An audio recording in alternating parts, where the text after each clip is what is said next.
ಎಲ್ರಿಗೂ ನಮಸ್ಕಾರ. ನೀವು ಹಲವಾರು ಶಕ್ತಿ ದೇವರುಗಳನ್ನು ಕೇಳಿದ್ದೀರಾ, ಪೂಜೆ ಮಾಡಿದ್ದೀರಾ. ಇದು ಭಾಳ ತುಂಬ ಶಕ್ತಿ ದೇವರು. ಈ ಶಕ್ತಿ ದೇವರು ಜಾರ್ಖಂಡು, ಆಂಧ್ರ ಮತ್ತು ಕರ್ನಾಟಕದಲ್ಲಿ ಮಾತ್ರ ಈ ದೇವಸ್ಥಾನ ಇದೆ. ಈ ದೇವಸ್ಥಾನ ಎಂಥ ದೇವಸ್ಥಾನ ಅಂತಂದರೆ, ನಗ್ನ ಮತ್ತು ಅಶ್ಲೀಲವಾದಕ್ಕಂಥ ಶಕ್ತಿ ದೇವರು. ಅವರೇ ವಿಶ್ವಸ್ವರೂಪಿಣಿ ಚಿನ್ನಮಾಸ್ತಿಕ ದೇವರು. ಈ ಚಿನ್ನಮಾಸ್ತಿಕ ದೇವರು ನಮ್ಮ ಕರ್ನಾಟಕದಲ್ಲಿ ದೊಡ್ಡಬಳ್ಳಾಪುರ ತಾಲೂಕಲ್ಲಿ ಮಾತ್ರ ಇದೆ. ಈ ಚಿನ್ನಮಾಸ್ತಿಕ ದೇವಿಯನ್ನು ಕೇವಲ ಅಘೋರಿಗಳು ಮಾತ್ರ ಪೂಜೆ ಮಾಡ್ತಾರೆ. ಆ ಅಘೋರಿಗಳು ಪೂಜೆ ಮಾಡ್ತಿರತಕ್ಕಂಥ ದೇವರು ನಮ್ಮ ದೊಡ್ಡಬಳ್ಳಾಪುರದಲ್ಲಿ ಭಾಳ ಫೇಮಸ್ ಆಗಿದೆ, ಪ್ರಸಿದ್ಧಿಯಾಗಿದೆ. ಬಟ್ ಯಾರಿಗೂ ಕಾಣಲಿಲ್ಲ ದೇವರು. ಆ ದೇವಸ್ಥಾನ ಯಾರಿಗೂ ಗೊತ್ತಿಲ್ಲ. ಹೆಂಗೆ ಗೊತ್ತಿಲ್ಲ ಅಂತಂದರೆ, ಆ ದೇವರ ಬಗ್ಗೆ, ಆ ದೇವರ ಸತ್ಯದ ಬಗ್ಗೆ ಯಾರಿಗೂ ಗೊತ್ತಿಲ್ಲ. ತುಂಬ ಶಕ್ತಿವಂತವಾದ ದೇವರು. ಆ ದೇವಸ್ಥಾನವನ್ನು ನೋಡಿಸ್ಬೇಕು ಅಂತೇಳಿ ಬಂದಿದ್ದೀನಿ, ನೋಡ್ರಿ. ಎಲ್ರಿಗೂ ನಮಸ್ಕಾರ. ನಾವು ಇವತ್ತು ದೊಡ್ಡಬಳ್ಳಾಪುರ ತಾಲೂಕು ಕಸ್ಬಾ ಹೋಬಳಿ ಬಾಶೆಟ್ಟಳ್ಳಿ ಗ್ರಾಮ ಪಂಚಾಯತಿ ವ್ಯಾಪ್ತಿಗೆ ಸೇರಿರ್ತಕ್ಕಂಥ ಬಿಸುವನಹಳ್ಳಿ ಗ್ರಾಮದಲ್ಲಿದ್ದೀವಿ. ಈ ಬಿಸುವನಹಳ್ಳಿ ಗ್ರಾಮದಲ್ಲಿ ಚಿನ್ನಮಾಸ್ತಿಕ ದೇವಸ್ಥಾನ ಇದೆ. ಇಡೀ ಇಂಡಿಯಾದಲ್ಲಿನೂ ಬೆರಳೆಣಿಕೆಯಷ್ಟು ದೇವಸ್ಥಾನಗಳು ಮಾತ್ರನೇ ಇದಿರೋದು. ಕರ್ನಾಟಕದಲ್ಲಿ ಇರತಕ್ಕಂಥ ಏಕೈಕ ದೇವಸ್ಥಾನ ಇದು. ನೀವು ಎಲ್ಲನ ಗೂಗಲ್ಗೆ ಹೋಗಿ ಹುಡುಕ್ರಿ, ಚಿನ್ನಮಾಸ್ತಿಕ ದೇವಸ್ಥಾನ ಅಂತಂದರೆ ಬಾಶೆಟ್ಟಳ್ಳಿ ಗ್ರಾಮ ಪಂಚಾಯತಿ ವ್ಯಾಪ್ತಿಯಲ್ಲಿರ್ತಕ್ಕಂಥ ಬಿಸುವನಹಳ್ಳಿ ಇದು ಅಡ್ರೆಸ್ ಬರುತ್ತೆ. ಈ ಬಿಸುವನಹಳ್ಳಿಯಲ್ಲಿ ಪುರುಷೋತ್ತಮ ಅಂತ ಅರ್ಚಕರಿದ್ದಾರೆ. ದೇವಸ್ಥಾನ ನಿರ್ವಾಹಕರು ಅವರಪ್ಪ ಚಂದ್ರಶೇಖರ್ ಅಂತ ದೇವಸ್ಥಾನ ಕಟ್ಟಿರೋದು. ಅವರಪ್ಪ ಅವ್ರು ತೀರೋದ್ಮೇಲೆ ಚಂದ್ರಶೇಖರ್ ಅವರೇ ನಡ್ಸ್ಕೊಂಡು ಬರ್ತಾ ಇದ್ದಾರೆ. ಇಲ್ಲಿನ ಭಾಳ ಪವಾಡ ಐತೆ. ಈ ಪವಾಡದ ಬಗ್ಗೆ ಅರ್ಚಕರು ಇರ್ತಕ್ಕಂಥ ಪುರುಷೋತ್ತಮನವರೇ ಅವ್ರು ಹೇಳ್ತಾರೆ. ಪೂಜೆ ವಿಧಾನ ಹಿಂಗೆ, ಆಮೇಲೆ ಇಲ್ಲಿ ಹರಕೆ ತೀರ್ಸ್ಕೊಳ್ಳೋದು ಹಿಂಗೆ, ಈ ದೇವಸ್ಥಾನದ ವಿಶೇಷತೆ ಮತ್ತು ಆ ದೇವರು ಪ್ರತಿಷ್ಠಾಪನೆ ಪೂರ್ತಿ ಸಂಪೂರ್ಣ ವಿವರ ನೀಡ್ತಾರೆ. ಆಮೇಲೆ ದೇವಸ್ಥಾನಕ್ಕೆ ಬರೋ ಭಕ್ತಾದಿಗಳಿಗೆ ಇಲ್ಲೇ ಮಂಗಳವಾರ ಮತ್ತು ಶನಿವಾರದ ದಿನ ಪ್ರಸಾದನೂ ಹಂಚ್ತಾರೆ. ನೀವು ಬರಬೇಕಾದ್ರೆ ಭಕ್ತಾದಿಗಳು ಬೆಂಗಳೂರಿಂದ ಬಂದರೆ ಬಾಶೆಟ್ಟಳ್ಳಿ, ನೀವು ಬೆಂಗಳೂರಿಂದ ಬರೋರು ಫ್ಯಾಕ್ಟ್ರಿ ಸರ್ಕಲ್ ಹೇಳ್ಕೋಬೇಕು. ದೊಡ್ಡಬಳ್ಳಾಪುರದಿಂದ ಬರೋರು ಫ್ಯಾಕ್ಟ್ರಿ ಸರ್ಕಲ್ ಹೇಳ್ಕೋಬೇಕು. ಅಲ್ಲಿಂದ 1.5 ಕಿಲೋಮೀಟ್ರ್ ದೂರದಲ್ಲಿ ಬಿಸುವನಹಳ್ಳಿ ಬರುತ್ತೆ. ಬಿಸುವನಹಳ್ಳಿ ಊರು ಒಳಗಡೆನೇ ದೇವಸ್ಥಾನ ಇದೆ. ಭಾಳ ದೇವರು ತುಂಬ ಫೇಮಸ್ ಆದ ದೇವರು. ಆದರೆ ದೇವಸ್ಥಾನ ಇರೋದು ನಮ್ಮ ಕರ್ನಾಟಕದಲ್ಲಿ ಇದೊಂದೇ. ನೀವು ಗುಜರಾತು, ಜಾರ್ಖಂಡು ಮತ್ತು ಆಂಧ್ರ ಪ್ರದೇಶದಲ್ಲಿ ಐತೆ ಅಂತ ಹೇಳ್ತಾ ಇದ್ದಾರೆ.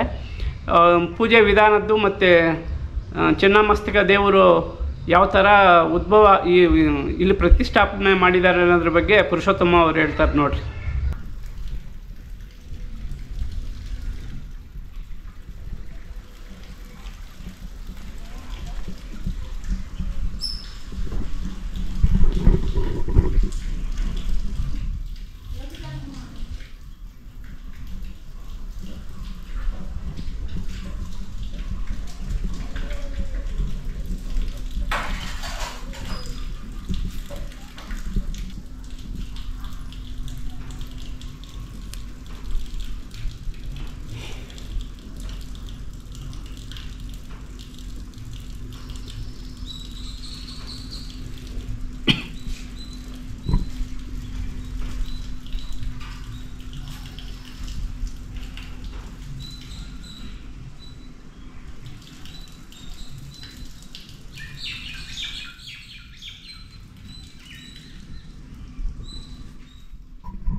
ब्रह्मांड नायकी पार्वती सर्वेश्वरी नमस्कार नमो नमः।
गोविंद श्रीनिवासाय नमः। हर हर महादेव, हर हर महादेव, हर हर महादेव।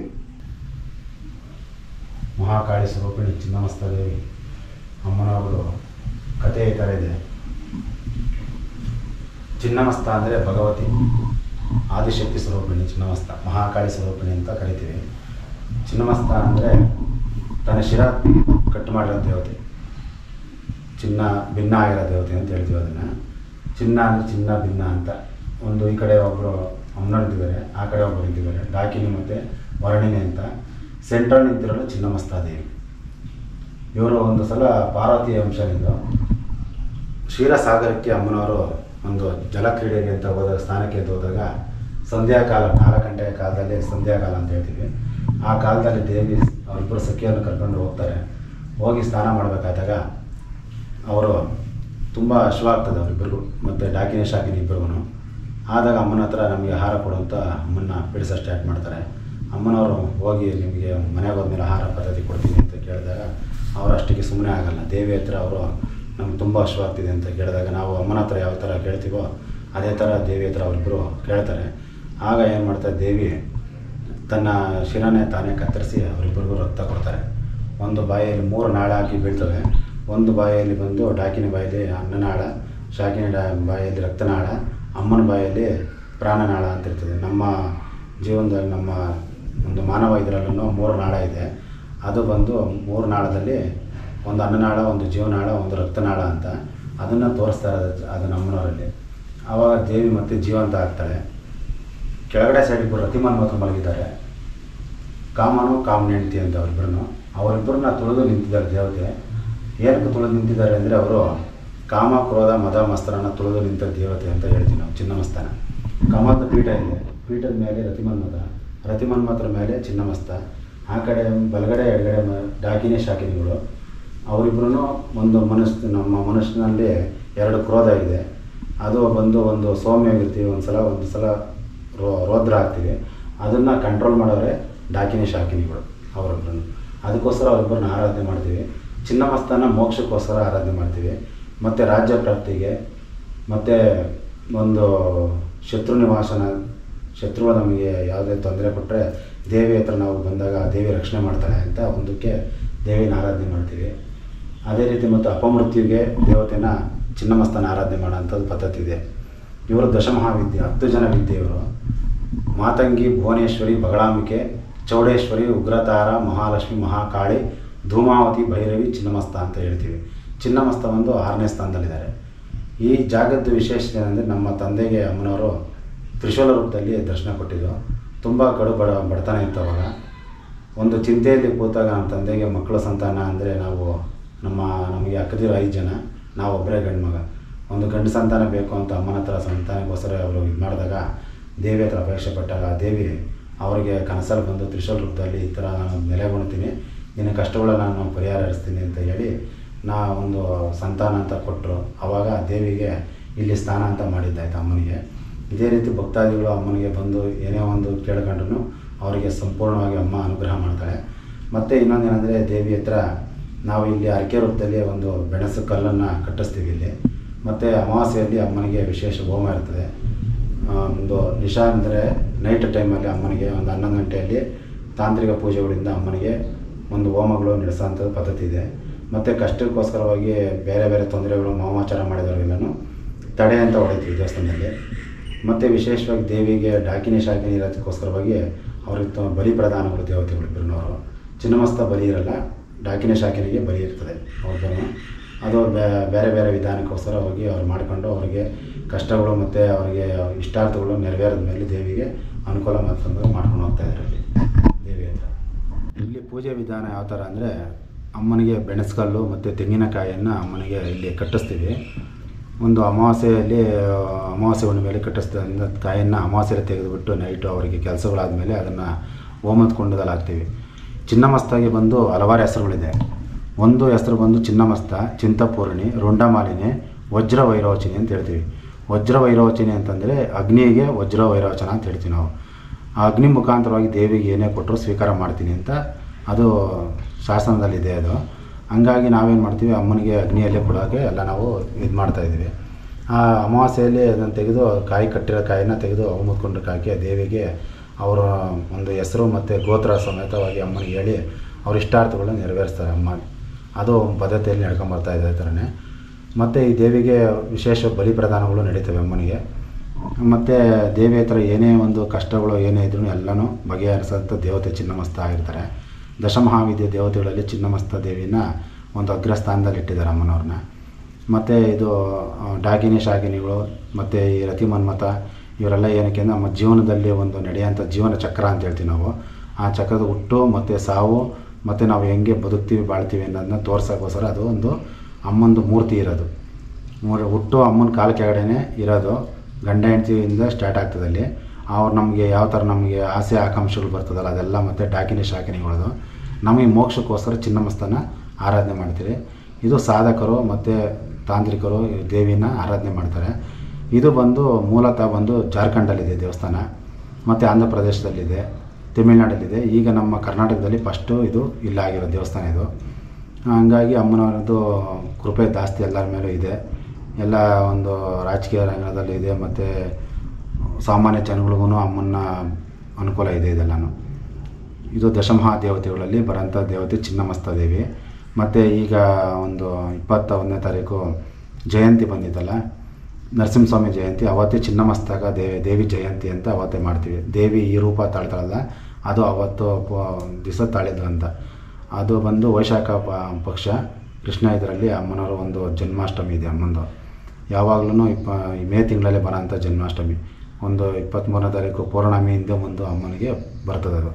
ಯಾವಾಗ ಇವರು ಮಹಾವಿಷ್ಣು ಒಂದು ಅಮ್ಮನ ತಂಗಿ ಸಹೋದರಿ ಅಂತ ಹೇಳ್ತೀವಿ. ಆ ಮಹಾವಿಷ್ಣು ಸ್ವರೂಪದಲ್ಲಿ ನರಸಿಂಹಸ್ವಾಮಿ ಅವತಾರ ಆಗ್ತಾರಲ್ಲ, ಅದೇ ದಿವಸನೇ ಅಮ್ಮ ಅವತಾರ ಆಗಿ ಚಿನ್ನಮಸ್ತ. ಸಂಧ್ಯಾಕಾಲ 4 ಗಂಟೆಯಲ್ಲಿ ಅಮ್ಮನಿಗೆ ಶಿರಸ್ಸು ಕಟ್ ಮಾಡಿ ಡಾಕಿನಿ ವರ್ಣಿನಿಗೆ ಆಹಾರ ರೂಪದಲ್ಲಿ ಕೊಡ್ತಾರದು.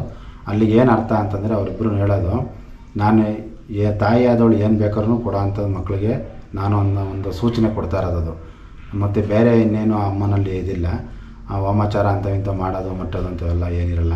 ಅವಳು ಸೌಮ್ಯ ದೇವತೆ, ನೋಡೋಕ್ಕೆ ಉಗ್ರವಾಗಿರ್ತಾಳೆ ಅಷ್ಟೇ. ಬಿಟ್ಟರೆ ನಮಗೆ ಇಷ್ಟಾರ್ಥಗಳು ಕೊಡೋವಂಥ ದೇವತೆಯಾಗಿ ಚಿನ್ನಮಸ್ತ ದೇವಿ. ಈಗ ಜನಗಳಲ್ಲಿ ಏನಾಗ್ಬಿಟ್ಟಿದೆ ಅಂದರೆ, ಕ್ರೋಧ ದೇವತೆ ಮಹಾಕಾಳಿ ಸ್ವರೂಪಿಣಿ ಅಂದಾಗ ಮಹಾಕಾಳಿನ ಎಲ್ಲರನ್ನೂ ಪೂಜೆ ಮಾಡೋಕ್ಕೆ ಮಾಡ್ತಾರೆ. ಆದರೆ ಚಿನ್ನಮಸ್ತ ಬಂದು ಶಿರಸ್ಸಿಲ್ಲ ಅಮ್ಮನಿಗೆ. ಈಗ ನೀವು ಕೇಳ್ಬೋದು, ಗುರುಗಳೇ ಇದು ಲೇಡೀಸು ಮಾಡ್ಬೋದಾ ಇಲ್ಲ ಜೆಂಟ್ಸ್ ಒಬ್ಬರೇ ಮಾಡ್ಬೋದಾ ಅಂತ ಕೇಳ್ಬೋದು. ಈ ದೇವಿ ಬಂದು ಅಮ್ಮನೇ ತಾನೇ. ಅಮ್ಮ ಅಂದರೆ ಎಲ್ಲರೂ ಲೇಡೀಸೇ ಬರೋದು, ಜೆಂಟ್ಸ್ ಬರೋಲ್ಲ ಇದರಲ್ಲಿ. ಹಂಗಾಗಿ ಅವರು ಪೂಜೆ ಮಾಡಿದ್ರೆ ಅಮ್ಮನಿಗೆ ತೊಂದರೆ ಏನಿಲ್ಲ. ಅದು ಅನುಷ್ಠಾನ ಕರೆಕ್ಟಾಗಿ ಮಾಡ್ಕೊಂಡು ಹೋದರೆ ಯಾವುದೇ ರೀತಿಯೂ ಭಯ ಇಲ್ಲ. ಎಲ್ಲರೂ ಮಾಡ್ಬೋದು ದೇವಿನ. ಯಾಕೆಂದರೆ ತಾಯಿ ಅವಳು ಎಷ್ಟೇ ಆದ್ರೂ, ರೂಪ ಬೇರೆ ಇರ್ಬೋದು, ತಾಯಿನೇ ಅವರು. ಈಗ ಮೊದಲ ಬಾರಿಗೆ ದೇವಸ್ಥಾನಕ್ಕೆ ಬಂದವರು ಅಮ್ಮನಿಗೆ ನಾವು ಅವರ ಪ್ರಶ್ನಾರ್ಥಗಳನ್ನು ಕೇಳ್ತೀವಿ ನಾವಿಲ್ಲಿ. ಆ ಪ್ರಶ್ನೆ ಬಂದು ಕಾಯಿ ಮುಖಾಂತರವಾಗಿ ಪ್ರಶ್ನೆ ಆಗ್ತದೆ ಅಮ್ಮನ ಹತ್ರ. ಸಂಕಲ್ಪ ಮಾಡಿದಾಗ ಅಮ್ಮನ ಹತ್ರ ಪ್ರಶ್ನೆ ಬರ್ತವೆ. ಇದಕ್ಕೆ ಈ ಕಷ್ಟಕ್ಕೋಸ್ಕರ ಬಂದಿದ್ದಾರೆ ಅವರು, ಈ ಕಷ್ಟಕ್ಕೆ ನೀನು ಪರಿಹಾರ ಕೊಡುವಂಥ ದೇವಿಯಿಂದ ನಮಗೆ ಆಜ್ಞೆ ಆಗ್ತದೆ. ಆಗ ನಾವು ಅವ್ರಿಗೆ ವಿಷಯ ಹೇಳ್ತೀವಿ, ಈ ಥರ ಒಂದು ಸಮಸ್ಯೆ ನಿಮಗೆ ಎದುರಾಗಿದೆ ನೋಡಿ ಅಂತ. ಆಗ ಅವ್ರೇನು ಮಾಡ್ತಾರೆ, ಅದಕ್ಕೊಂದು ಬೆಣಸು ಕಲ್ಲು ಅಮ್ಮನಿಗೆ ಕಟ್ಟಿ ಅಮ್ಮನ ಮಹಾಕಾಳಿ ಅಮ್ಮನಿಂದ ಕಟ್ಟಿಸ್ತೀವಿ. ಒಂದು ಕಾಯಿನೂ ಕೂಡ ಕಟ್ಟಿಸ್ತೀವಿ. ಅವರ ಸಂಪೂರ್ಣ ಕೆಲಸ ಆದಮೇಲೆ ಆ ಕಾಯಿನ ತೆಗೆದು ಅಮಾವಾಸ್ಯೆ ನೈಟಲ್ಲಿ ಅದಕ್ಕೆ ಒಂದು ಅಮ್ಮನಿಗೆ ಸೇವೆಗೆ ಅಂತ ಕೊಟ್ಬಿಡ್ತೀವಿ. ಅಂದರೆ ಅಗ್ನಿ ಮುಖಾಂತರದಲ್ಲಿ ಅವ್ರ ಕೆಲಸ ಆಗಿರ್ತದೆ, ಅವರಿಗೆ ಜಯ ಆಗ್ತದೆ ಅಲ್ಲಿಗೆ. ಈಗ ಇಲ್ಲಿ ಒಂದು ಹೇಳಬೇಕು ಅಂದರೆ, ಈಗ ದೇವಸ್ಥಾನದಲ್ಲಿ ಬಂದು ಈ ಥರ ಅರಿಕೆ ಮಾಡ್ಕೊಂಡಿರೋರು ಬೆಂಗಳೂರಲ್ಲಿ ಒಬ್ಬರು ರಾಮು ಅಂತ ಒಬ್ಬರು ಇದ್ರು. ಅವರಿಗೆ ಹೆಂಡತಿ ಬಂದು ಸೀರಿಯಸ್ಸಲ್ಲಿ ಅವರು ಬೆಡ್ಡಲ್ಲಿದ್ದರು. ಅವರು ಡಾಕ್ಟ್ರು ಹೇಳಿದರು, ಇನ್ನು ಇವರು ಸುಮಾರು ದಿನ ಉಳಿಯಲ್ಲ, ಇನ್ನು ಇವ್ರಿಗೆ ನೀವೇನಿದ್ರು ಟ್ರೀಟ್ಮೆಂಟ್ ನೋಡ್ಕೊಬೇಕು ಅಂತ ಹೇಳಿದರು. ಆಗ ಅವ್ರು ಇಲ್ಲಿ ಬಂದು ಸನ್ನಿಧಾನದಲ್ಲಿ ಬಂದು ಅಮ್ಮನ ಹತ್ರ ಪ್ರಶ್ನೆಗಳಿಟ್ಟಾಗ ದೇವಿ ಹೇಳಿದ್ರು, ಅವ್ರ ಮೇಲೆ ಇದು ದುಷ್ಟಶಕ್ತಿಗಳು ವಾಮಾಚಾರಗಳಾಗಿದೆ, ಅದನ್ನು ನೀನು ಬಗೆಹರಿಸ್ಕೊಂಡ್ರೆ ಅವಳನ್ನ ನಾನು ಜೀವಂತ ಮಾಡಿಕೊಡ್ತೀನಿ ಅಂತ. ಅದೇ ರೀತಿ ಬಂದವರು ತಡೆಗಳೆಲ್ಲ ಒರೆಸಿ ಎಲ್ಲ ಆದಮೇಲೆ ಅವರಿಗೆ ಜೀವಂತ ಆಗಿ ಇವತ್ತು ಅವ್ರಿಗೆ ಜೀವ ಕೊಟ್ಟು ಮತ್ತೊಂದು ಜೀವ ಕೊಟ್ಟಿದ್ದಾಳೆ. ಅಂದರೆ ಅವ್ರಿಗೆ ಮಗುನ ಸಂತಾನ ಕೊಟ್ಟಳು, ಗಂಡು ಮಗು ಸಂತಾನ ಆಗಿದೆ ಅವರಿಗೆ. ಅವರು ಬಂದು ಅಮ್ಮನಿಗೆ ಏನು ಹರಕೆಗಳಿದ್ವೋ ಹರಕೆಗಳು ತೀರಿಸಿದ್ದಾರೆ. ಅದೇ ರೀತಿ ಒಂದು ನಮ್ಮ ವಿನಯ್ ಕುಲಕರ್ಣಿ ಅಂತ ಒಬ್ಬರು ಮಿನಿಸ್ಟ್ರ್ ಆಗಿದ್ದಾರಲ್ಲ, ಅವರು ಮತ್ತು ಜೈಲಿಗೆ ಅಂತ ಹೋಗಿದ್ರು ಏನೋ ಒಂದು ಕೇಸ್ ಮೇಲೆ. ಆಗ ಅವ್ರೇನು ಮಾಡೋದು, ಇಲ್ಲಿಗೆ ದೇವಸ್ಥಾನಕ್ಕೆ ಯಾರೋ ಒಬ್ಬರು ಮುಖಾಂತರ ಹೇಳಿದಾಗ ಬಂದು ದೇವಿಗೆ ಒಂದು ಬಲಿ ಪ್ರದಾನ ಅವರಿಗೆ ಕೊಟ್ಟು ಮೇಕೆ ಆಡುಗಳನ್ನು ಕೊಡ್ತಾರೆ ಅಮ್ಮನಿಗೆ. ಕೊಟ್ಟು ಅವರ ದೋಷನ ಪರಿಹಾರ ಮಾಡ್ಕೊಂಡು ಹೋದ್ಮೇಲೆ ಅವರಿಗೆ ಬೇಲ್ ಸಿಕ್ಕಿ ಅವ್ರು ಆಚೆ ಬಂದರು. ಅವರು ದೇವಸ್ಥಾನದಿಂದ ಯತಿಯಿಂದ ಅವ್ರಿಗೆ ಬಂದರು. ಇಲ್ಲಿ ಬಂದಾದಮೇಲೆ ಇವಾಗ ಅವ್ರಿಗೂ ಸಂಪೂರ್ಣವಾಗಿ ಅಮ್ಮನ ಆಶೀರ್ವಾದ ಇದೆ ಅವರಿಗೆ. ಈಗ ಬಂದು ಅವರು ಅಮ್ಮನಿಗೆ ಏನೇ ಒಂದು ಕೆಲಸ ಕಾರ್ಯಗಳಿದ್ರು ಮಾಡಿಕೊಡ್ತಾರೆ ಅವರೆಲ್ಲನವರು. ಇಲ್ಲಿ ವಿಶೇಷತೆ ಏನಂದರೆ ಇಲ್ಲಿ ರಾಜಕೀಯ ವ್ಯಕ್ತಿಗಳು ಬಂದರು ಅಂತ ಅವಾಗಲೇ ಹೇಳಿದ್ನಲ್ಲ, ವಿನಯ್ ಕುಲಕರ್ಣಿ ಅಂತ ಒಬ್ಬರು ಎಕ್ಸ್ ಮಿನಿಸ್ಟರ್ ಅವರು, ಅವ್ರಿಗೆ ಏನೋ ಒಂದು ಪ್ರಾಬ್ಲಮ್ ಮೇಲೆ ಅವರು ಜೈಲು ಸೇರಿಬಿಟ್ಟಿದ್ರು. ಅವರಿಗೆ ಸುಮಾರು ಕಡೆ ಹೋಗಿ ಹೋಮಾದಿಗಳೆಲ್ಲ ಮಾಡಿ ಎಲ್ಲ ಆಗಿದ್ರು ಅವರಿಗೆ ಕೆಲಸ ಆಗಿರಲಿಲ್ಲ. ಇಲ್ಲಿ ಯಾರೋ ಒಬ್ಬರು ಗುರುಗಳ ಮುಖಾಂತರ ಅವ್ರಿಗೆ ಇಲ್ಲಿಗೆ ಕಳಿಸ್ಕೊಟ್ರಿಲ್ಲಿ ಅವ್ರ ತಮ್ಮನ ವಿಜಯ ಕುಲಕರ್ಣಿನ ಕರ್ಕೊಂಬಂದು ಅವರು ಇಲ್ಲಿ ಅಮ್ಮನಿಗೆ ಏನು ಸೇವೆ ಇದೆಯೋ ಆ ಸೇವೆ ಪದ್ಧತಿ, ಸೇವೆ ಏನಂದರೆ ಅಮ್ಮನಿಗೆ ಬಲಿ ಪ್ರದಾನ ಇರ್ತವೆ ಇದರಲ್ಲಿ. ಆ ಬಲಿಗಳು ಕೊಟ್ಟು ಅಮ್ಮನಿಗೆ ಹೋಮಾದಿಗಳನ್ನ ಮಾಡಿಸ್ದಾಗ ಏನಾಯಿತು, 21 ದಿವಸಕ್ಕೆ ಕರೆಕ್ಟಾಗಿ ಅವ್ರಿಗೆ ರಿಲೀಸ್ ಮಾಡಿಸ್ತೀನಿ ನಾನು ಅಂತ ಅಮ್ಮ ವಾಕ್ಯ ಕೊಟ್ಟಳು. 18 ದಿವಸಕ್ಕೆ ಅವ್ರಿಗೆ ರಿಲೀಸ್ ಆಯಿತು. ಅಂದರೆ ಅವ್ರಿಗೆ ಬೇಲ್ ಸಿಕ್ತು. ಅವರಿಗೆ ಬೇಲ್ ಸಿಕ್ಕಾದ್ಮೇಲೆ ಅವರು ಸಂತೋಷಪಟ್ಟು ಅಮ್ಮನ ಹತ್ರ ಬಂದು ಏನು ಕಾರ್ಯಕ್ರಮ ಇದೆ ಅಮ್ಮಂದು ಎಲ್ಲ ಸಂಪೂರ್ಣವಾಗಿ ಇದುವರೆಗೂ ಮಾಡ್ಕೊಂಡು ಬರ್ತಾನೆ ಇದ್ದಾರೆ ಅವರು. ಈ ಥರ ಒಂದು ಅಮ್ಮಂದು ಪವರು ಇದೆ ದೇವಸ್ಥಾನದಲ್ಲಿ. ಈಗ ಅವಾಗಲೇ ಹೇಳಿದೆ ಒಂದು ಮಾತು ಸೆಂಟ್ರಲ್ಲಿ, ಅಪಮೃತ್ಯು ದೇವತೆ ಚಿನ್ನಮಸ್ತ ಅಂತ ಹೇಳಿದೆ. ಅಪಮೃತ್ಯು ಅಂತಂದರೆ ಒಂದು ಹಾಸ್ಪಿಟಲ್ಲಿ ನಾವು ಮನುಷ್ಯ ಸೇರಿಕೊಂಡು ಅವನಿಗೆ ಒಂದು ಬಾಡಿಗೆ ಒಂದು ಮೆಡಿಷನ್ ಸ್ಪಂದಿಸ್ತಾ ಇರಲ್ಲ, ಡಾಕ್ಟ್ರು ಎಷ್ಟೇ ಒಂದು ಇದು ಕೊಟ್ಟರು ಅವರಿಗೆ ಏನು ಸ್ಪಂದಿಸಲ್ಲ, ಅದೊಂದು ಅಪಮೃತ್ಯು ಅಂತ ಹೇಳ್ತೀವಿ. ಮತ್ತು ಯಾರನ್ನು ವಾಮಾಚಾರಗಳು ಮಾಡಿ ಅವ್ರ ಮೇಲೆ ದುಶ್ಶಕ್ತಿಗಳು ಪ್ರಯೋಗ ಮಾಡಿದ ಅದೂ ಒಂದು ಅಪಮೃತ್ಯುನೇ. ಮತ್ತು ಗಾಡಿಯಲ್ಲಿ ಹೋಗಿ ಏನೇನು ಆಕ್ಸಿಡೆಂಟು ಅಂಥವಿದ್ದಾದರೂ ಅಪಮೃತ್ಯು ಅಂತ ಹೇಳ್ತೀವಿ. ಅಂದರೆ ಅರ್ಧ ಜೀವ ಇರಬೇಕಾದ್ರೆ ಸಹಾಯ ಅಂತದನ್ನ ಅಪಮೃತ್ಯು ಅಂತ ಹೇಳ್ತೀವಿ. ಅದು ಒಂದು ನಮಗೆ ಹೆಂಗೆ ಗೊತ್ತಾಗ್ತದೆ ಅಂತಂದರೆ ದೇವಿಯ ಅನುಗ್ರಹದಿಂದ ಅದು ನಮಗೆ ಫಲಿಸಂತ ಒಂದು ನಾವು ಬಡ್ಕೊಂಡಿದ್ದೀವಿ ಅದನ್ನ. ಅದಕ್ಕೆ ನಾವು ಅಪಮೃತ್ಯು ಏನು ಮಾಡ್ತೀವಿ, ಒಂದು ಬಲಿ ಅಂತ ಇರ್ತದೆ. ಅದು ನಿಂಬೆಹಣ್ಣು ಬಲಿ ಆಗಿರ್ಬೋದು, ತೆಂಗಿನಕಾಯಿ ಆಗಿರ್ಬೋದು, ಇಲ್ಲಾಂದರೆ ಒಂದು ಪ್ರಾಣಿ ಬಲಿ ಇರ್ತದೆ. ಅದು ಒಂದು ಎದುರಿಗೆ ಅಂತ ಒಂದು ಎದುರು ಬಲಿ ಅಂತ ಇರ್ತದೆ. ಅದನ್ನು ಕೊಟ್ಟಾಗ ಏನಾಗ್ತದೆ ಅಂದರೆ ಆ ಮೃತ್ಯು ಅಂತ ಇರೋ ಅಂಥ ವ್ಯಕ್ತಿದು ಪರಿಣಾಮ ಫುಲ್ಲು ಅದ ಮೇಲೆ ಹೋಗ್ತದೆ. ಆ ದೇವಿ ಸಡನ್ನಾಗಿ ಮೋಕ್ಷಕ್ಕೋಸ್ಕರವಾಗಿ ಚಿನ್ನಮಸ್ತನ ಆರಾಧನೆ ಮಾಡಬೇಕು ಅಂತ ನಾನು ಹಿಂದೆ ಹೇಳಿದೆ. ಆ ಮೋಕ್ಷದಾಯಕಿ ಚಿನ್ನಮಸ್ತ, ಮೋಕ್ಷ ಪ್ರದಾಯಿನಿ ಕೊಡಬೇಕಾದ್ರೆ ಅಮ್ಮನವ್ರಿಗೆ ಆ ಕ್ಷಣದಲ್ಲೇ ಆ ಪ್ರಾಣಿ ಆಗಲಿ, ಆ ಒಂದು ನಿಂಬೆಹಣ್ಣಾಗಲಿ, ಒಂದು ಕಾಯಿ ಆಗಲಿ, ಅದಕ್ಕೆ ಅವಳು ಅವಾಗಲೇ ಅದಕ್ಕೆ ಜೀವ ಪ್ರತಿಷ್ಠೆ ಕೊಡ್ತಾಳೆ ಚಿನ್ನಮಸ್ತ. ಯಾಕೆಂದ್ರೆ ತನ್ನ ಶಿರಾನ ಕತ್ತರಿಸಾದ್ಮೇಲೆ ತನ್ನ ಮತ್ತೆ ಜೀವ ಪ್ರತಿಷ್ಠೆ ಆಗಿ ಚಿನ್ನಮಸ್ತನೇ. ಅದೇ ರೀತಿ ಅವ್ರಿಗೆ ಏನೇ ಒಂದು ಅಮ್ಮನ ಮುಖಾಂತರ ಕಟ್ಟಾಗಿದ್ದು ಪುನಃ ಅದು ಏನು ಕೇಳ್ತದೋ ಅದಕ್ಕೆ ಕೊಡೋಂಥ ದೇವ ಚಿನ್ನಮಸ್ತ. ಅದಕ್ಕೋಸ್ಕರ ಅಪಮೃತ್ಯುಗಳು ಏನು ಮಾಡ್ತೀವಿ, ಈ ಥರ ಒಂದು ಕಾರ್ಯಕ್ರಮ ಮಾಡಿದಾಗ ಅವ್ರಿಗೇನಾಗ್ತದೆ, ಅದರಲ್ಲಿರೋ ಅಂಥ ದೋಷನ ಇದ್ರ ಮೇಲೆ ಹೋಗ್ತದೆ. ಇದು ರಾಹು ಕೇತುಗಳು ಚಿನ್ನಮಸ್ತ ದೇವಿ. ಅಮಾವಾಸ್ಯೆ ಹುಣ್ಣಿಮೆಯಲ್ಲಿ ಏನಕ್ಕೋಸ್ಕರ ಪೂಜೆ ಮಾಡ್ತೀವಿ ಅಂದರೆ ರಾಹು ಕೇತು, ಮತ್ತು ಮಂಗಳವಾರ ಮತ್ತು ಶನಿವಾರ ಪೂಜೆ ಅಮ್ಮನಿಗೆ ವಾರದಲ್ಲಿ. ಅದು ಬಂದು ಗುಜ್ಜಗ್ರಹ ಮತ್ತು ಶನಿಗ್ರಹ, ಈ 4 ಗ್ರಹದ ಮೇಲೆ ಅಮ್ಮನ ಇಡ್ತಾ ಇರ್ತದೆ. ಗ್ರಹಾಧಿಪತಿಯಲ್ಲಿ ಚಿನ್ನಮಸ್ತದ ಇಡ್ತಾ ಇರ್ತದೆ ಅಂತ ನಾವು ಮಂಗಳವಾರ ಮತ್ತು ಶನಿವಾರ ಮಾಡ್ತೀವಿ. ಅಮಾವಾಸ್ಯೆ ಹುಣ್ಣಿಮೆಯಲ್ಲಿ ರಾಹು ಕೇತುಗಳು. ಒಂದೊಂದು ಪರಿಹಾರಕ್ಕೆ ಏನಂದರೆ ಇದಕ್ಕೋಸ್ಕರ ಇದೇ ಪರಿಹಾರನೇ. ಯಾಕೆಂದ್ರೆ ಜನಗಳಿಗೆ ಈಗ ಎದುರಾಗಿರೋದಂದ್ರೆ ಅಪಮೃತ್ಯುನೇ ಆಗಿರೋದು. ಒಂದು ಹಾರ್ಟ್ ಅಟ್ಯಾಕ್ ಸಮಸ್ಯೆ ಆಗ್ತದೆ, ಮತ್ತು ಇಲ್ಲ ಅಂತಂದರೆ ಒಂದು ವಾಮಾಚಾರಕ್ಕೆ ಗುರಿ ಆಗ್ತಾರೆ, ಇಲ್ಲಾಂದರೆ ಆಕ್ಸಿಡೆಂಟ್ ಆಗೋದು, ಇವೆಲ್ಲ ಆಗ್ತವೆ. ಇದರಿಂದ ಅಮ್ಮ ದೂರಪಡಿಸ್ತಾಳೆ. ಆಗೋದೆಲ್ಲ ಅಂತ ಯಾವುದಕ್ಕೂ ಹೇಳೋಕ್ಕಾಗಲ್ಲ. ಅಂದರೆ ಅವ್ರಿಗೆ 100% ಇರೋದನ್ನ 1% ತಂದು ನಿಲ್ಲಿಸ್ಬಿಡ್ತಾರೆ. ಆ ಥರ ಒಂದು ಚಿನ್ನಮಸ್ತನೇ ಅಪಮೃತ್ಯು ದೇವತೆ ಅಂತ ಹೇಳ್ಬೋದು. ಅಪಮೃತ್ಯುಯಿಂದ ನಮ್ಮನ್ನು ಕಾಪಾಡೋಂಥ ದೇವತೆಗಳು ಇವರು. ಚಿನ್ನಮಸ್ತ ದಶಮಹಾವಿದ್ಯೆ ದೇವತೆಗಳಲ್ಲಿ ಚಿನ್ನಮಸ್ತ ದೇವಿ ಅಪಮೃತ್ಯು ದೇವತೆಗಳು. ಈ ಥರ ಒಂದು ಸುಮಾರು ಇನ್ಸಿಡೆಂಟ್ ನಡೆದವು ದೇವಸ್ಥಾನದಲ್ಲಿ. ಜನಗಳಿಗೆ ಅನುಕೂಲ ಆಗಿದೆ. ಯಾಕೆಂದರೆ ಇದ್ದು ಏನು ಬೇಕಾದ್ರೂ ಸಾಧನೆ ಮಾಡ್ಬೋದು. ಇಲ್ಲಿಂದ ಹೋದ್ಮೇಲೆ ಏನು ಮಾಡೋಕ್ಕಾಗಲ್ಲ ಅನ್ನೋದಕ್ಕೆ ಚಿನ್ನಮಸ್ತ ಮತ್ತು ಅವ್ರಿಗೆ ಜೀವದಾನ ಕೊಡ್ತಾಳೆ. ಚಿನ್ನಮಸ್ತನ ಅದಕ್ಕೋಸ್ಕರ ತುಂಬ ಆರಾಧನೆ ಮಾಡೋಂಥದ್ದು ಇದೆ. ಇಲ್ಲಿ ನಾವು ಚಿನ್ನಮಸ್ತ ದೇವಿನ ಮಾಡಿದ್ದೀವಿ ಈಗ. ಮತ್ತು ಈಗ ದಕ್ಷಿಣಮುಖವಾಗಿ ಮಹಾಕಾಳಿನ ಆರಾಧನೆ ಮಾಡಿದ್ದೀವಿ. ಮತ್ತು ಕಾಲಭೈರವ, ಪಂಚಮುಖಿ ಆಂಜನೇಯ ಸ್ವಾಮಿ, ಪಿರಿಯಾಪಟ್ಟಣದಮ್ಮ ದೇವತೆ ನಮ್ಮ ಕುಲದೇವತೆ ಉರಿ ಮಶಾಣಿಕಮ್ಮ ಅಂತ ದೇವತೆನ ವಂಗ್ಯಮರದಲ್ಲಿ ಅಮ್ಮನವರಿದ್ದಾರೆ. ಈ ಥರ ಒಂದು ದಶಮಹಾವಿದ್ಯೆ ದೇವತೆಗಳನ್ನು ಅಮ್ಮ ಸುತ್ತೂ ಮಾಡಿದ್ದೀವಿ. ಅಂದರೆ ಮಾತಂಗಿ, ಭುವನೇಶ್ವರಿ, ಬಗಳಾಂಬಿಕೆ, ಚೌಡೇಶ್ವರಿ, ಉಗ್ರತಾರ, ಮಹಾಲಕ್ಷ್ಮಿ, ಮಹಾಕಾಳಿ, ಧೂಮಾವತಿ, ಭೈರವಿ, ಚಿನ್ನಮಸ್ತ ದೇವಿನ ದಶಮಹಾವಿದ್ಯೆಗಳು ದೇವತೆಗಳನ್ನು ಮಾಡಿದ್ದೀವಿ. ಆಚೆ ಆವರಣದಲ್ಲಿ ಮಹಾಕಾಳಿನ ಮತ್ತು ಮುನೇಶ್ವರ, ಪಂಚಮುಖಿ ಆಂಜನೇಯ ಸ್ವಾಮಿ, ಕಾಲಭೈರವನ್ನ ಸ್ಥಾಪನೆ ಆಗಿದೆ. ಇಲ್ಲಿ ನಮ್ಮ ದೇವಸ್ಥಾನಕ್ಕೆ ಈಗ ಭಕ್ತಾದಿಗಳು ಸಂಖ್ಯೆ ಜಾಸ್ತಿ ಆಗಿದೆ. ಈಗ ಇಷ್ಟು ದಿನ ಅಮ್ಮನ ಪರಿಚಯ ಇರಲಿಲ್ಲ ಈ ಕಡೆ. ಈಗ ಒಂದು ಮಾಧ್ಯಮ ಮುಖಾಂತರವಾಗಿ ಮತ್ತು ಒಂದು ಕೆಲಸ ಕಾರ್ಯಗಳು ಅಮ್ಮ ಮಾಡಿಕೊಟ್ಟಿರೋದು ಅವ್ರ ಜನಗಳ ಬಾಯಿಂದ ಆ ಥರ ಒಂದು ಪ್ರಸಿದ್ಧಿ ಆಗಿದ್ದಾರೆ ಅಮ್ಮನವರು. ಇಲ್ಲಿಗೆ ನಮ್ಮ ದೊಡ್ಡಬಳ್ಳಾಪುರ ತಾಲೂಕಿಂದ ಬರ್ತಾರೆ, ಮತ್ತು ಬೇರೆ ರಾಜ್ಯಗಳಿಂದ ಬರ್ತಾಯಿದ್ದಾರೆ ಈ ದೇವಸ್ಥಾನಕ್ಕೆ. ಮತ್ತು ಬೆಂಗಳೂರು, ಹಾಸನ, ಮತ್ತು ಈ ಕಡೆ ಧಾರವಾಡ, ಹುಬ್ಳಿ ಕಡೆಯಿಂದ, ಮೈಸೂರು ಕಡೆಯಿಂದ, ಆಂಧ್ರ ಪ್ರದೇಶದಿಂದನೂ ಮತ್ತು ಹೊರ ರಾಜ್ಯಗಳಿಂದನೂ ಬರ್ತಾಯಿದ್ದಾರೆ. ಹೊರ ದೇಶದಿದ್ದವರು ಇವಾಗ ಎಲ್ಲನೂ ಅಮ್ಮನಿಗೆ ಈಗ ಬರ್ತಾಕ್ಕೆ ಇದು ಮಾಡ್ತಿದ್ದಾರೆ. ನೆದರ್ಲ್ಯಾಂಡಿಂದ ಒಬ್ಬರು ಬರೋ ಅಂಥದ್ದು ಇದೆ. ಈಗ 3ನೇ ತಾರೀಕು ದೇವಸ್ಥಾನಕ್ಕೆ ಬರ್ತಾಯಿದ್ದಾರೆ ಇಲ್ಲಿಗೆ. ಅವರಿಗೆ ಸ್ವಲ್ಪ ಸಮಸ್ಯೆ ಆಗಿದೆ, ಅವರು ಇಲ್ಲಿಗೆ ದೇವಸ್ಥಾನಕ್ಕೆ ಬಂದು ಪರಿಹಾರಗಳಿಗೆ ಬರ್ತಾಯಿದ್ದಾರೆ ಈಗ. ಹಂಗಾಗಿ ಸುಮಾರು ಜನಕ್ಕೆ ಅಮ್ಮ ದೃಷ್ಟಿ ಕೊಟ್ಟಿದ್ದಾರೆ. ಅಮ್ಮನಿಗೆ ಎಲ್ಲರೂ ಬಂದು ಸೇವೆ ಮಾಡೋ ಅಂಥದ್ದು ಅನುಕೂಲ ಆಗಿದೆ. ಯಾರನ್ನೂ ಅಮ್ಮನ್ನ ಅಪಾರ್ಥ ಮಾಡ್ಕೊಂಬಾರ್ದು. ಯಾಕೆಂದರೆ ದೇವಿ ಆ ಥರ ಇದ್ದಾರೆ, ಒಂದು ವಿಕಾರ ರೂಪದಲ್ಲಿದ್ದಾರೆ, ನಮಗೆ ಏನಾಗ್ತದೆ ಅಂತಿಲ್ಲ. ಆ ಅಮ್ಮನವ್ರು ಏನು ತಾಯಿ ಸಮಾನವನ್ನು ನೋಡಿದನೋ ಮಕ್ಳಿಗೆ ಏನು ಕೊಡಬೇಕೋ ಅವರೆಲ್ಲ ಕೊಡೋಂಥ ದೇವತೆ ಚಿನ್ನಮಸ್ತ ದೇವಿ.